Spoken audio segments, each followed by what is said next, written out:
welcome once again to EWTN's Bookmark. I am Doug Keck, your host. Our special author is Dr. Matthew Bunson, author of the new book, Pope Francis, published by our Sunday Visitor. Also, we'll talk a little bit about his new encyclopedia of U.S. Catholic history as well.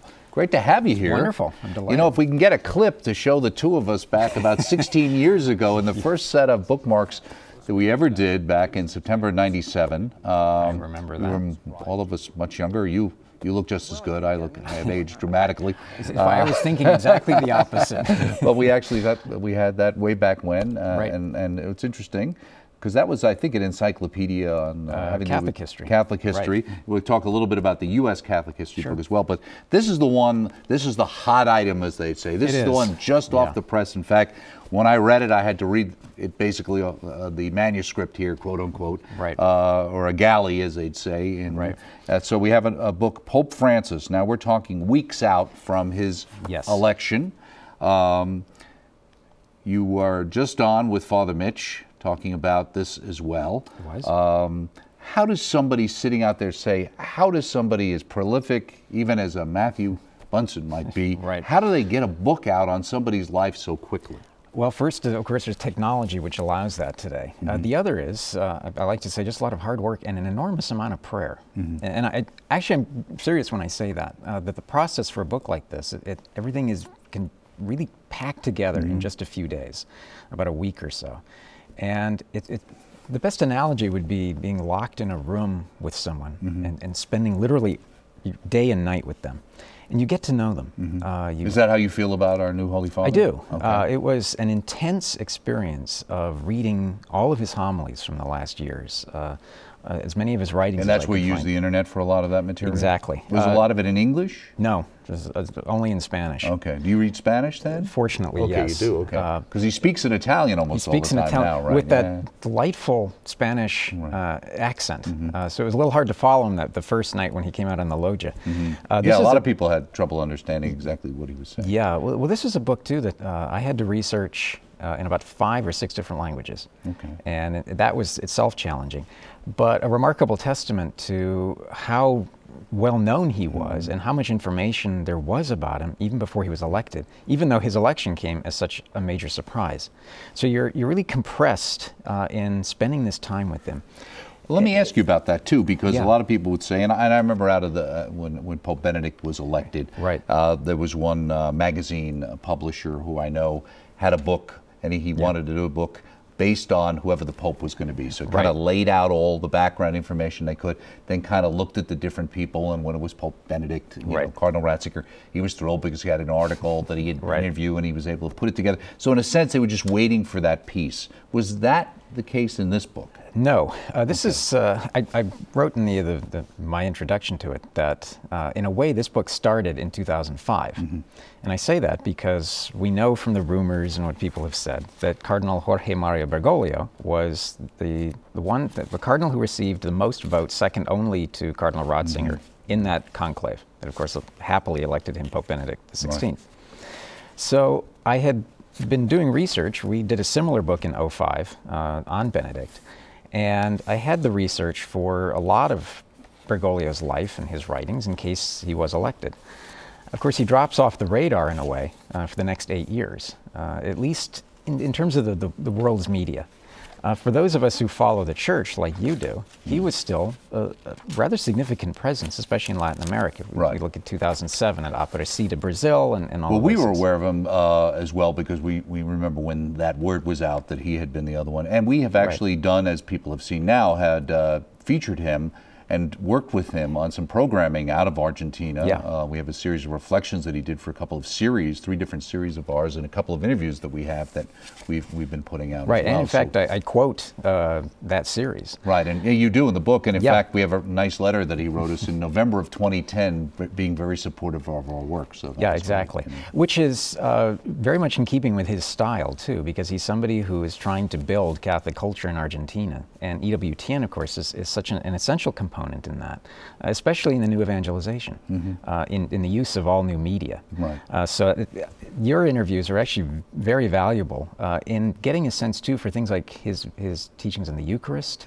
Right. His discussion of culture, that great quote about putting makeup on. Right, and maybe being overly involved with your pet. Yes. Or at least spending too much money, maybe. Right. Or, Yeah. I think with that, he's really touching on, I think that in our culture in some ways where the dearth of children have led some people to replace their kids with their pets.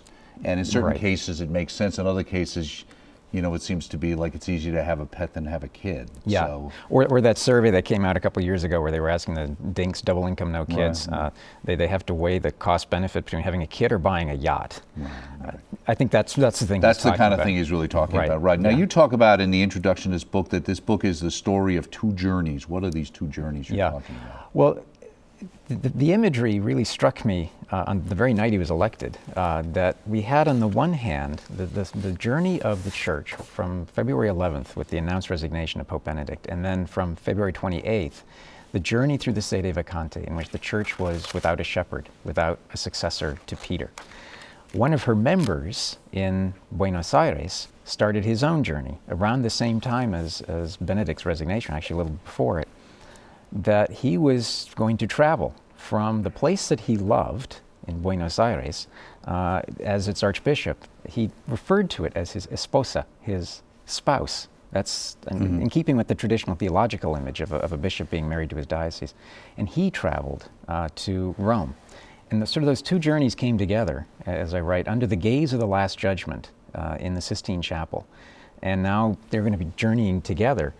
The church now has a new successor of Peter. It has right, and in an unusual situation, of course, because actually the former Pope is still alive. But in a way, and that's one of the points of the book that I try to analyze.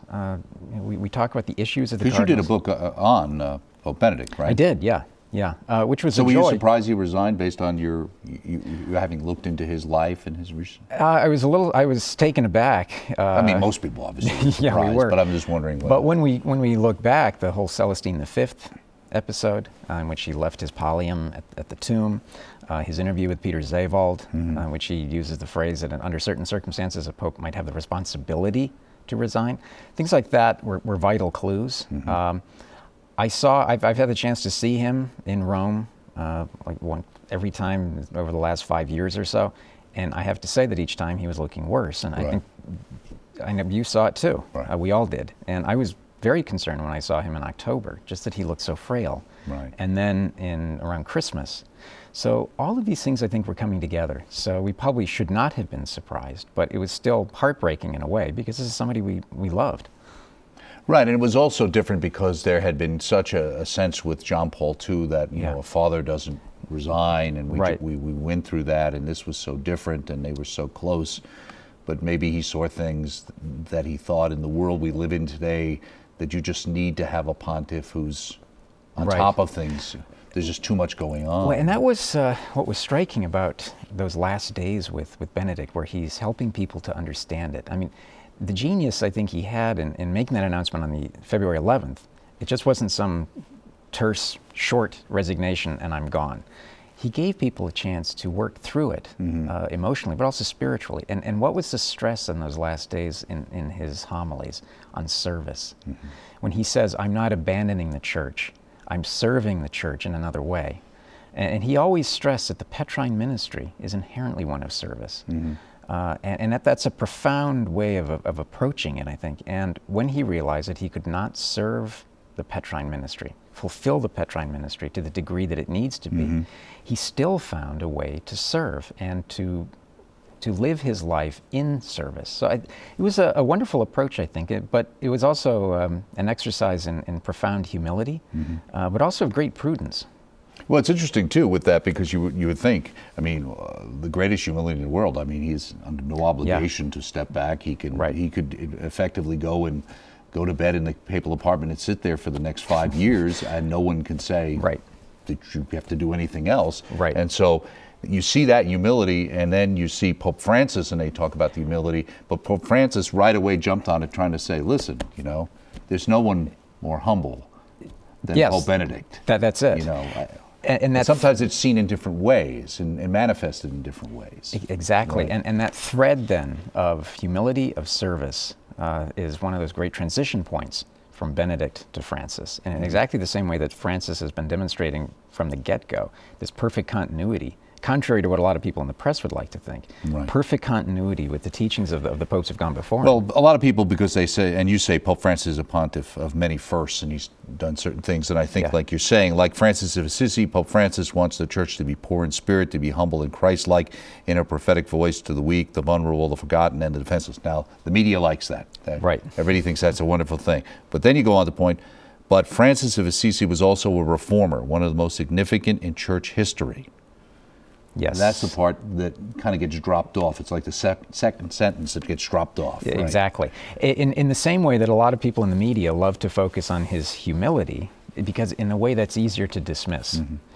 When that humility, when he speaks, as he already has, about being the poor in spirit, but also then reaching out to those who are spiritually impoverished, which is a slightly but equally significant thing. The world media may react in a very different way when he starts speaking prophetically, as he did as Archbishop in Buenos Aires. Right. Right, and also even in the idea of some of the things he's saying now and looking back at Benedict in the same way with they of starting slowly and maybe even to some degree accenting the positive. Right. Right, you talk about it in the book, right? Yeah. So that whole idea of coming in, let's accent the positive things first. Let's see where we can do, and then we can move on from there. And you talk about him lamenting a situation. We mentioned that thing in the interview from our interview. It had to do with the children and untold amounts of money and cosmetics. But you say his most vivid experiences have come in the worst slums of Argentina, where he has said Mass, baptized malnourished children, and washed and kissed the feet of drug addicts and AIDS victims. Now, we've clearly seen that's a big part. Right. His whole idea of the people left behind or the forgotten people. Yeah, but that itself is not an end in itself for him.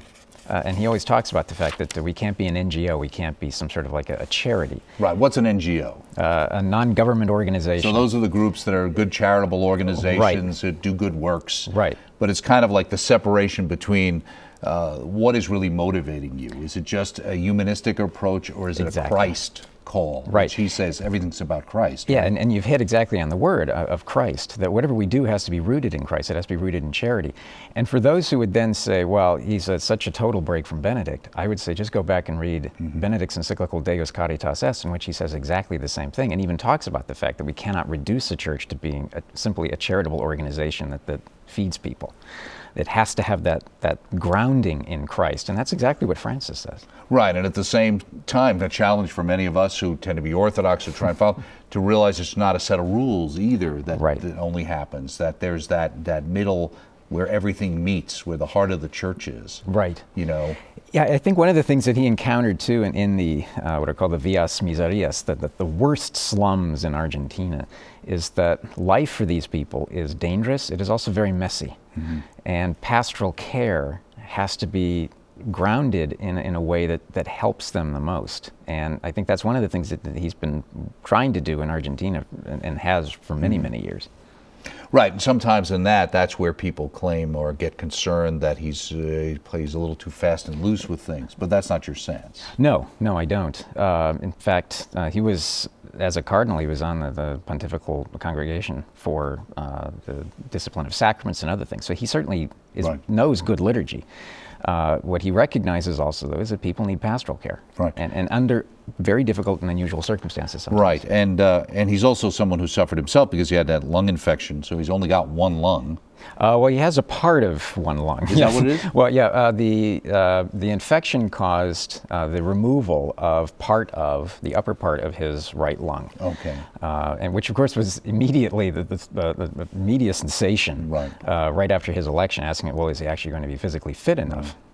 Well, I always thought about the whole idea of John Paul II talking about the two lungs of the church and him having an affinity for the Eastern churches because of his experiences in Argentina, right? Yes, yeah.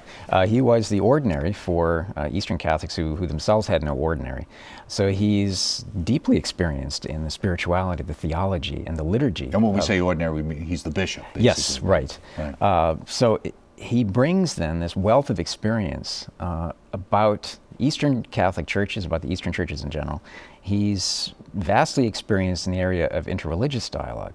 He's accomplished all of this despite the fact that he's only been, and I don't mean that to minimize in any way what he's accomplished, he's only been the Archbishop of Buenos Aires because that was where he wanted to serve. And yet, this particular church gave him the opportunity to encounter our Jewish brothers and sisters and to establish really good relations with them, which I think is going to be very important in the coming years, even with the members of the Islamic faith, with the Eastern churches, with the Orthodox churches.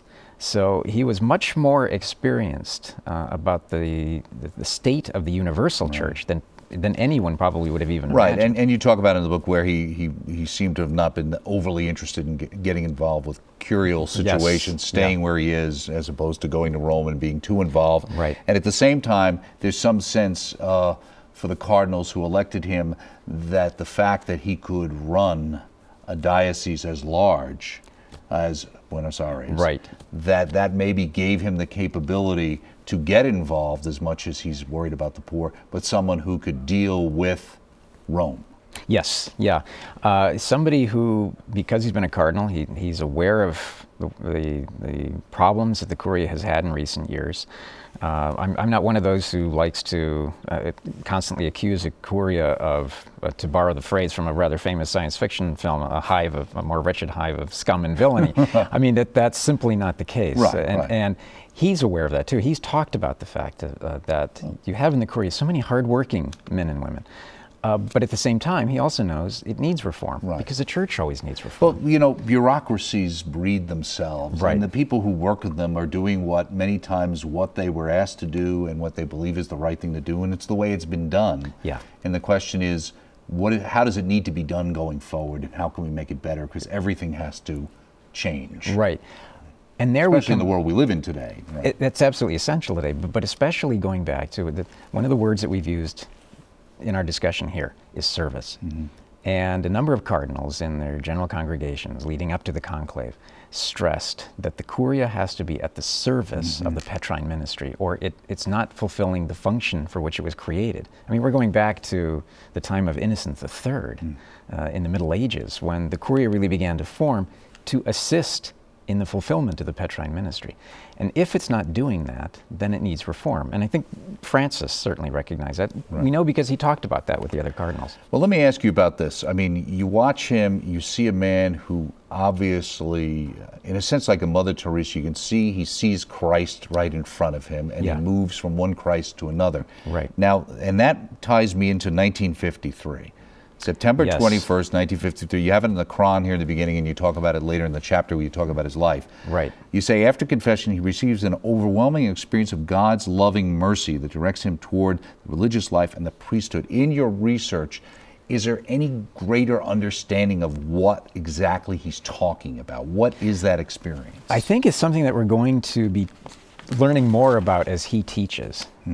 We know that he went to confession. We know that he's talked about the fact that he did have, after this, receiving the sacrament, this overwhelming feeling. It was more than just a feeling, it was an overpowering sensation of God's loving mercy. And we know its impact on him because from that point on, he was very actively discerning a vocation to the priesthood. And not just to the priesthood, as extraordinary as that is. Because he had like a 12-year-old girlfriend you talked about here, right? Yes, exactly. But even there... when he was 12 years old. When he was 12 years old. But what's interesting about that is when he says, if you don't marry me, I'll become a priest. So the call was already there.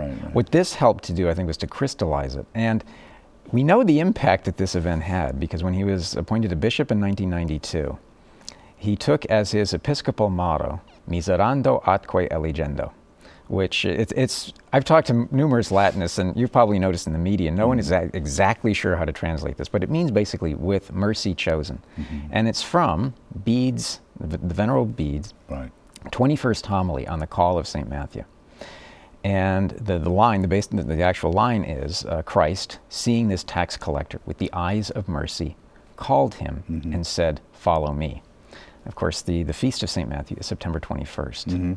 So he encountered this quote years later, and made that connection to the point that he put it as his Episcopal motto. That he had this sensation of God's mercy on September 21st, the Feast of St. Matthew. He then makes that his Episcopal motto, and it's there today on the papal coat of arms. Right, and you can understand there, obviously, here's Matthew, the tax collector, who, you know, nobody could be worse than a tax collector, basically, back in that period of time in history, and for him to be able to be chosen by Christ, and his sins to be taken care of and become one of the disciples. And then to be called, to say, follow me. And Francis, as we follow his homilies, as we follow his addresses, is constant recourse to mercy, to Christ's loving mercy, to God's mercy. And that great line that God is willing to forgive you as often as you beg for forgiveness. He says, but we tire of asking him. Right. Yeah. It's kind of like the judge with the woman who kept asking and saying, you need to keep asking. And sometimes you don't understand. You say, well, I don't understand why. You know what I want. You know what I need. So if I ask you and it's not what I should get, I guess that's why I'm not getting it. But in some way, there seems to be this idea. The other one I thought was interesting too was, besides going through his history and some issues with the dirty war and stuff, which you talk about that, but he goes and studies in Germany, and there's this connection to a devotion to Our Lady, Untier of Knots. While he was in Germany, he paid a visit to Augsburg, and there's a chapel there. There's the sorts of pilgrims, and there's a painting.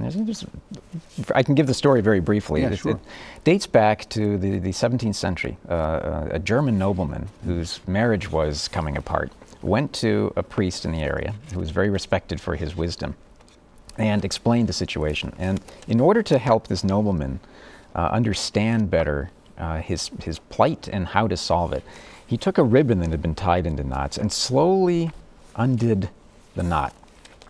And the nobleman then was to take this ribbon and sort of tie his hands together with his wife's in an important symbolic gesture of reuniting, of solidifying themselves. And it worked. And what they didn't realize at the time was that this particular priest was an expert in the church father Irenaeus, who coined that wonderful phrase that Eve, through her disobedience, tied the knot. Mary, through her obedience, untied it. And so their grandson, around 1700, commissioned a painting in thanksgiving.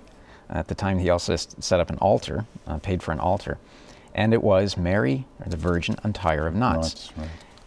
Then Father Bergoglio was so taken with this that he got a copy of the painting and took it back with him to Argentina, and then was handing out cards. And it had a little presence in Latin America prior to that, but it was thanks to that that this devotion to Our Lady picked up immense steam in Argentina. It's now, with the possible exception of Our Lady of Luján, the most beloved of the devotions. Yeah, which you talk about in the book as well. But it's also spread to Brazil and elsewhere in Latin America. Okay, this is Pope Francis, and that's what we wanted to talk about. We wanted to mention, because you kind of had this coming out, and then this came on your plate, so we don't want to forget about the Encyclopedia of U.S. Catholic History, and Matthew Bunson and Margaret Bunson. Now, Margaret Bunson, your mother. She was. Now, she's passed on? This was one of the last two books that I wrote with her, along with the biography that came out last year, just in time for the canonization of Quiteri Tekakwitha. This was very much a labor of love, and we were blessed to have a foreword done for it by Cardinal Dolan. I see that, right, yes. Who, of course, has his doctorate in church history. Right, and that's, now, did EWTN find its way into here somewhere, or Mother Angelica at least? EWTN is an entry in that encyclopedia, and how couldn't it be, because of the I see it here on page 289. 289, yes, it is. Right, and for those who might be wondering, that's not a mock-up, that is the actual book. And so the book is coming out? Yes, it is. It's basically out now. This took years and years to compile. It ranks, I've done large books over the years. This was by far the largest. I think the manuscript is about almost 4,000 pages. So why would a book just on U.S. Catholic history be bigger than a book you might have done on church history in the past? Well, it's a topic that's not quite as long as the 2,000-year history of the Church. I mean, we're really talking about since 1492, and even more specifically, U.S. Catholic history from really the start of the colonies. It gave us then an opportunity to delve even deeper into the personalities, the great figures, the great crises and the challenges that have faced the church and blessed the church in these last 200 and 300 years. Including people like Joyce Kilmer, who most people just remember growing up having to memorize trees. Yes, exactly. His poem, and that he got killed in World War I with the Fighting 69th. That was about it. Exactly. Right. But that, in a way, that what you're saying is one of the things that makes this book so interesting, a joy to work on, because American Catholic history was built by giants, and this is a chance to celebrate them. That's a good thing for people to read. They need an understanding of their history and maybe of their future. We're talking about Pope Francis. Thank you, Matthew. My pleasure. Great to have you here. Speaking with Dr. Matthew Bunson, a couple of new works, Pope Francis, published by our Sunday Visitor, as is the Encyclopedia of U.S. Catholic History, both available through the EWTN Religious Catalog. Join us next time right here on EWTN's Bookmark.